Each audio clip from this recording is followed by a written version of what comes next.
रहीम। अस्सलाम वालेकुम स्टूडेंट्स, उम्मीद है कि आप सब लोग खैरियत से होंगे। बच्चों, हम लोग कर रहे हैं फिजियोग्राफी ऑफ पाकिस्तान और इसमें हमने कर लिए हैं पाकिस्तान के पहाड़ों से रिलेटेड मैंने ब्रीफली बता दिया है कि कितना कितना आपने उसके अंदर जो पोर्शन है वो करना है। आज हम करेंगे पाकिस्तान की सतह मुर्तफ़ा। तो पाकिस्तान में 2 सतह मुर्तफ़ा हैं, सतह मुर्तफ़ा पोटूहार और सतह मुर्तफ़ा बलोचिस्तान। ये सतह मुर्तफ़ा पोटूहार है और ये सतह मुर्तफ़ा बलोचिस्तान। तो पहले हम देख लेते हैं कि सतह मुर्तफ़ा पोटूहार जो है वो कहाँ पर वाक़या है। सतह मुर्तफ़ा पोटूहार के पास ही एक छोटा सा पहाड़ी सिलसिला है, सॉल्ट रेंजेस जिसे कहते हैं, यानी नमक के पहाड़। तो सतह मुर्तफ़ा पोटूहार के बिल्कुल जुनूब में जो पहाड़ी सिलसिला है वो कोहे नमक का है। तो इसके मशरिक़ में हमें सतह मुर्तफ़ा सॉल्ट रेंजेस के मशरिक़ में हमें दरियाए जेहलम मिलता है। ये दरियाए जेहलम आपको नज़र आ रहा होगा, दरियाए जेहलम, और इसके मग़रिब में दरियाए सिंध है। तो दरियाए जेहलम के साथ बकराला की पहाड़ियाँ यहाँ पर आती हैं, वहाँ तक ये सिलसिला फैला हुआ है। इस तरह यहाँ पर ये मौजूद है। यहाँ बकराला की पहाड़ियों तक ये फैला हुआ है, चनाब तक नहीं, बकराला की पहाड़ियों तक। और दूसरा इस तरफ से दरिया सिंध की तरफ ये DIG खान तक ये सिलसिला फैला हुआ है। तो टोटल इन पहाड़ियों की जो लंबाई है वो 260 किलोमीटर है और इनकी जो जनूबी ढलान है वो बहुत तेज़ है, जबकि शुमाली ढलान इनकी कम है। यानी इस तरह से ये नमक की पहाड़ें मौजूद हैं, इस तरफ इनकी ढलान कम है और इस तरफ इनकी ढलान ज़्यादा है। तो कोहे नमक 670 मीटर बुलंद पहाड़ियाँ हैं और खुशाब के करीब इनकी बुलंदी जो है वो ज़्यादा हो जाती है। तो यहाँ पर केसर इसकी सबसे बुलंद चोटी है और ये सबसे बुलंद मुकाम है, जहाँ जब दरिया सिंध तक पहुँचते पहुँचते इनकी बुलंदी मज़ीद कम होती जाती है। तो खुर्दनी नमक इन सॉल्ट रेंजेस से हमें बहुत ज़्यादा मिलता है। ख्योड़ा माइन जो है वो इसमें मौजूद है। वाट छा और काला बाग में भी नमक के ज़खायर मौजूद हैं। तो पाकिस्तान में कुदरती नमक के ज़खायर यहाँ पर मौजूद हैं। इसके अलावा यहाँ पर कोयले, जिप्सम और चूने के पत्थर से भी काफ़ी ज़खायर इन पहाड़ों में मौजूद हैं। फिर इन इलाकों में इन्हीं सॉल्ट रेंजेस में सैर व तफरी के मुकाम भी मौजूद हैं, जिनमें वादी सोंस, केसर, कलर कहार, झील खाबकी और झील ऊँच चाली काफ़ी अहम है। तो उनको देखने के लिए जो लोग हैं वो दूर दराज से यहाँ पर सैर व तफरी के लिए भी आते हैं। तो ख्योड़ा, मकराची, जरहनवाला, जाम सुख यहाँ पर दरिया है जो बहुत छोटे छोटे दरिया हैं और सीज़नल हैं, यानी बरसात के मौसम में ही उनमें पानी आता है। तो उनके कटाव की वजह से यहाँ पर इस पहाड़ी सिलसिले में गहरी घाटियाँ और खाइयाँ यहाँ पर पैदा हो चुकी हुई हैं। तो ये कोहे नमक का जो सिलसिला है ये पोटूहार के साथ ही लगता है। तो सतह मुर्तफ़ा पोटूहार, ये सतह मुर्तफ़ा पोटूहार है।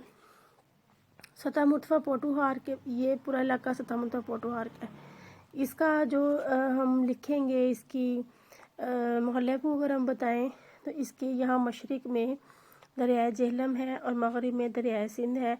शुमाल में काला चिट्टा के पहाड़ और मारगिला की पहाड़ियाँ हैं और जुनूब में कोहिस्तान नमक है। तो ये सतह मुर्तफ़ा बहुत अनइवन है, यानी आपको पता है कि सतह मुर्तफ़ा जो होती है उसकी सतह हमवार नहीं होती बल्कि ऊंची नीची होती है। इसकी सतह मुर्तफ़ा की बुलंदी 300 से 600 मीटर है और यहाँ पर जो पहले कभी नदी नाले बहते थे उनकी वजह से ये बहुत ज़्यादा इसकी सतह कटी फटी हो गई हुई है। दरिया स्वान, कोहरंग और हारू इसके अहम दरिया है। दरिया स्वान इसका सबसे अहम दरिया है जो पहले काफ़ी लेंथ में बहता था। इसके बाद इस सतह में खेरी मूरत और बकराला की पहाड़ियाँ भी इसके अहम नकूश हैं।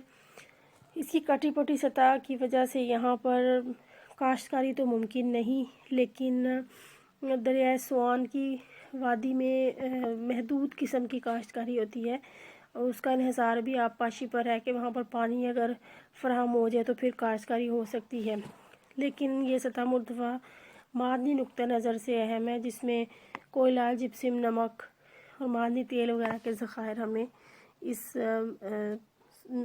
سطح مرتفع میں ملتے ہیں۔ اس کے بعد ہے پاکستان کی دوسری اہم سطح مرتفع جو ہے سطح مرتفع بلوچستان۔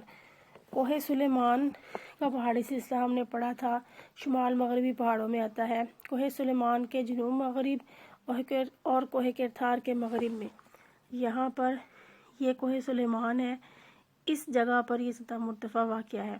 اس کے جنوب مغرب اور کوہ کرتھار کے مغرب میں یہ سطح مرتفع واقع ہے۔ اس کی شمالی سرحد پر یعنی یہاں پر ہمیں چاغی واقع ہے جو پاکستان اور افغانستان کی باؤنڈری لائن میں آ جاتا ہے، اور اس کے وسط میں راسکو کوہ سیحان واقع ہے، یعنی جو پہاڑ ہم نے پیچھے پڑے تھے کوہ سیحان، اور اس کے جنوب میں کوہ مکران کے پہاڑ ہیں جو آگے مکران ساحل تک پھیلے ہوئے ہیں۔ اس سطح مرتفع کی جو اوسط بلندی ہے وہ 600 میٹر ہے، اور اس کی سطح بھی کٹی پٹی ہے اور بالکل ناہموار ہے۔ اس سطح کا بیشتر حصہ جو ہے وہ صحرائی ہے، یعنی ڈیزرٹ ٹائپ کا ہے، کیونکہ یہاں پر بارش بہت کم ہوتی ہے اور اندرون نکاس آب کا علاقہ ہے، یعنی یہاں پر جو اگر بارش ہو جائے تو تھوڑا بہت پانی کلیکٹ ہو جاتا ہے، اور جو موسمی ندی نالے ہیں وہ اندر ہی ختم ہو جاتے ہیں، ان کو نہ وہ کسی بڑے دریا میں گرتے ہیں نہ وہ کسی سمندر میں گرتے ہیں، اس لیے ان کے اندر جو نمکینیت ہوتی ہے، یہاں جو نمکیات ہوتے ہیں وہ وہیں سطح پر خشک ہو جاتے ہیں، اور وہاں اس سطح مرتفع کے قریب ہمیں یہ خشک جو جھیلیں ہیں، نمکین جھیلیں، وہ نظر آتی ہیں اس جگہ پر، اور ان خشک نمکین جھیلوں کو ہمون کہتے ہیں۔ تو ہمون مشکیل، ہمون لورا، ہمون مرگوا جو کافی اہم ہے، تو ان کے پاس ہی یہاں پر صحرائے دشت بھی پھیلا ہوا ہے۔ سطح مرتفع کے شمال میں ہمیں ٹوبہ کاکڑ کی یہاں پر پہاڑیاں ملتی ہیں، اور یہاں پر دریائے ذوب اور دریائے بولان مشرق کو بہتے ہوئے یہاں سے بہتے ہوئے دریائے سندھ میں شامل ہو جاتے ہیں۔ تو ریور پرالی ایک پرانا دریا تھا جو یہاں پر بہتا تھا، جو اب ختم ہو گیا ہوا ہے۔ اس دریائے بولان اور دریائے ذوب کے جو دامنی علاقے ہیں ان میں وادی چمن، وادی زیارت، کوئٹہ کی جو مستونگ کے علاقے شامل ہیں، وہاں پر پھلوں اور دوسرے جو فصلیں ہیں وہ کاشت کی جاتی ہیں، اس لحاظ سے وہ اہم ہے۔ جنوب میں کوہ سیحان اور مکران اور کرتھار کے جو چھوٹے ندی نالے ہیں وہ جنوب میں بہہ کر بحیرہ میں جا گرتے ہیں، جن میں دریائے حب، ہنگول، دریائے پرالی وغیرہ کافی اہم ہیں۔ تو مجموعی طور پر یہ بھی خشک علاقہ ہے، کاشتکاری یہاں ممکن نہیں، آبادی بھی کم ہے، اور لوگوں کا پیشہ یہاں پر پھر گلہ بانی ہے۔ معدنی ذخائر کے حوالے سے یہ کافی اہم ہے، گو کہ یہاں پر ابھی تک سارے معدنیات دریافت نہیں ہو سکے، لیکن لوہا، کوئلہ، جپسم، تانبا، قیمتی پتھر اور خزانے ابھی تک جو ہے وہ دریافت ہو چکے ہیں، اور ان کو مستقبل میں یہ بھی کہا جا رہا ہے کہ مزید وسعت دی جا سکتی ہے۔ تو اس کی یہ سطح مرتفعات کی دونوں ہو گئی کمپلیٹ۔